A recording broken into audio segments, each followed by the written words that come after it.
স্বাগতম জনাইছোঁ মোৰ অন্য এটা ভিডিঅ'লৈ। তো আজি হৈছে 20 জুন আৰু এই 20 জুনত সমগ্ৰ অসমবাসীয়ে ৰাভা দিৱস হিচাপে পালন কৰি আহিছে।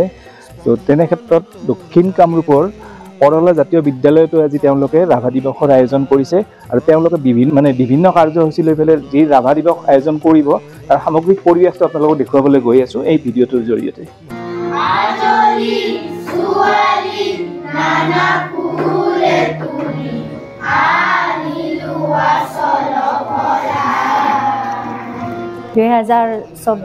ইংৰাজী বৰ্ষৰ কলাগুৰু বিষ্ণুপ্ৰসাদ ৰাভাৰ ৰাভা দিৱস উদযাপনৰ কাৰণে আমি বিগত 23 বছৰে পালন কৰি অহাৰ দৰে এইবেলিও আমি ৰাভা দিৱস পালন কৰিবলৈ মনস্থ কৰিছোঁ।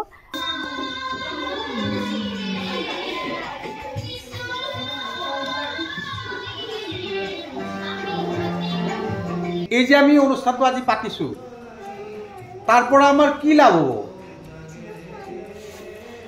তোমালোকে শুনিলা যে ৰাভাদেৱে কি কৰিছিল? কবিতা লিখিছিল, গান লিখিছিল, গান সুৰ কৰিছিল, গান গাইছিল, নৃত্য কৰিছিল, নাটক কৰিছিল, ৰাজনীতিত নামিছিল।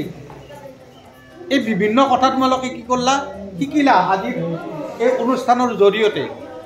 গতিকে তোমালোকৰো মনত আজি লৈ যাব লাগিব যে আমিও ৰাভাৰ কিছু আভা ল'ম, যে আমিও আজিৰ পৰা গান লিখাৰ চেষ্টা কৰিম, গান গোৱাৰ চেষ্টা কৰিম, কবিতা লিখাৰ চেষ্টা কৰিম, কবিতা আবৃত্তি কৰাৰ চেষ্টা কৰিম, নৃত্য কৰাৰ চেষ্টা কৰিম, নাটক কৰাৰ চেষ্টা কৰিম।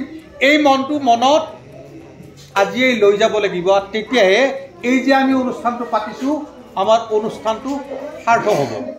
টুপি টুপি তেজ উহি উহি ৰুকি ৰুকি মন সবাই অনুষ্ঠানৰ শেষৰ কাৰ্যসূচী হৈছে আমাৰ সভাপতি মহোদয়ৰ ঘৰত যদি বেলুনেৰে খেলিব দিয়ে বেলুনেৰে খেলিব, কটাৰীৰে খেলিব দিলে কটাৰীৰে খেলিব, কিতাপৰে খেলিব দিলে কিতাপৰে খেলিব, কিতাপতে পাব।